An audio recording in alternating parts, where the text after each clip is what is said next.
BRS ప్రభుత్వం కంటే కాంగ్రెస్ సర్కార్ గొప్పగా పనిచేసినట్లయితే పార్టీ మారిన ఎమ్మెల్యేలతో రాజీనామా చేయించి ఉప ఎన్నికలకు రావాలని మాజీ మంత్రి కేటీఆర్ డిమాండ్ చేశారు. 20 నెలల పాలనలో ప్రజలకు చేసిన మంచిని చూపించి ఉప ఎన్నికలకు వెళ్లాలని సీఎం రేవంత్ రెడ్డికి సవాల్ చేశారు.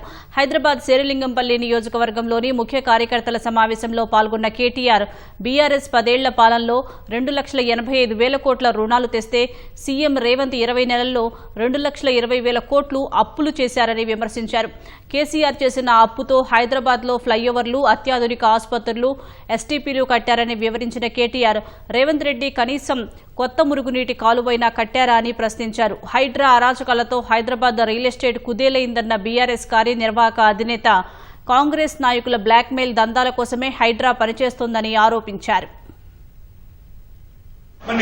రేవంత్ రెడ్డి పీకి పందిరేస్తే నిజంగానే కాంగ్రెస్ ప్రభుత్వం చాలా గొప్పగా పనిచేస్తే తెలుసుకో, టికెట్ రా శేరిలింగంపల్లి నియోజకవర్గంలో కొట్లాడు, ఎవరు గెలుస్తారో చూద్దాం. ఇక్కడ దిక్కుమాలిన పాలన వల్ల, పేదల ఇల్లు కూలగొట్టడం వల్ల, పేదల గుడిసెల మీద పడి కూలగొట్టడం వల్ల ఇవాళ మొత్తం హైదరాబాద్ లో రియల్ ఎస్టేట్ అతలకుతలం అవుతున్నది. కానీ పెద్దవాళ్ళని మాత్రం ఏం చేయరు.